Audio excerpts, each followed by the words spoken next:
A Mandera County driver who was with the two Cuban doctors abducted in Mandera on Friday will be detained for 15 more days to allow the anti-terrorism police unit time to complete investigations into the kidnappings. The suspect, Isaac Ibrahim Robo, was arrested on Friday and transferred to Nairobi for further questioning. Police have been looking into data from his mobile phone and which has been subjected to a forensic analysis. The two doctors taken by Al-Shabaab militants were in a county government vehicle when they were ambushed.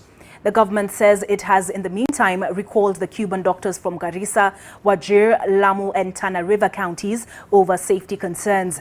But just how did the Al-Shabaab carry out one of the most brazen attacks in one of the most secured towns in the north? Security agencies now have some tough questions to answer, as NTV's Seth Olale explains.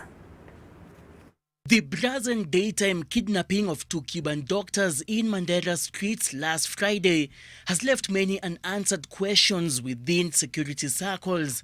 Mandera town, which previously was a happy hunting ground for the Al-Shabaab, currently has a heavy security deployment from the Kenya Defense Forces to regular police officers.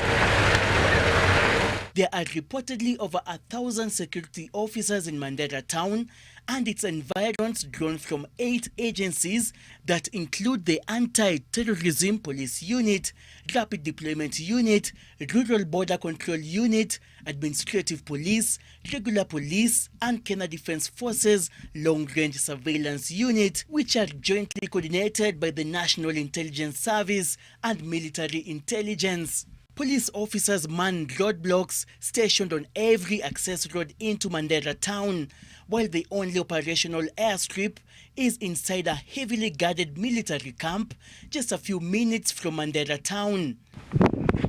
In addition, part of the 400 kilometers Kenya-Somalia border in Mandera County is closed and is under 24-hour surveillance by the military.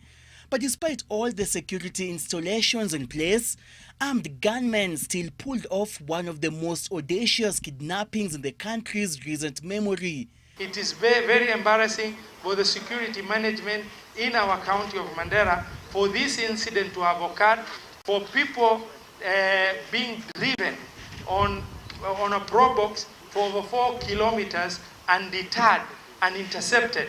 A United Nations report on Somalia, released by the Somalia and Eritrea Monitoring Group, SEMG, in 2018, revealed how police officers at the Kenya-Somalia border let in 5 Al-Shabaab suicide bombers in February last year after receiving bribes.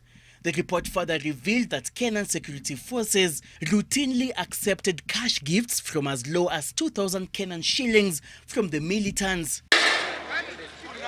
The report further outlines how investigation into a foiled attack in February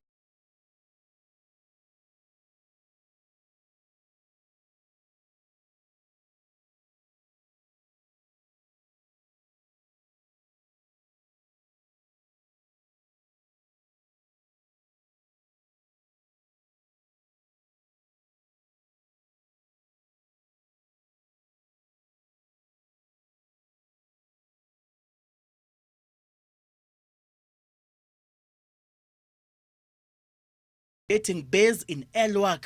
The kidnap was similar to another one in 2012 when Al-Shabaab militants abducted Burderi district officer Edward Yese Mule in a broad daylight attack at Guerrilla Administration Police Camp. The national government, in partnership with the federal government of Somalia and county government of Mandera, have recently pledged to cooperate in sharing security intelligence at a workshop hosted in Mandera town. There is no other way of dealing with this except improving the systems of management of our common border so that these borders become bridges for positive activity that improves the prosperity of both countries. However, there are fears that the undercurrents of the maritime border dispute between Kenya and Somalia could derail security cooperation efforts between the two states if not resolved amicably.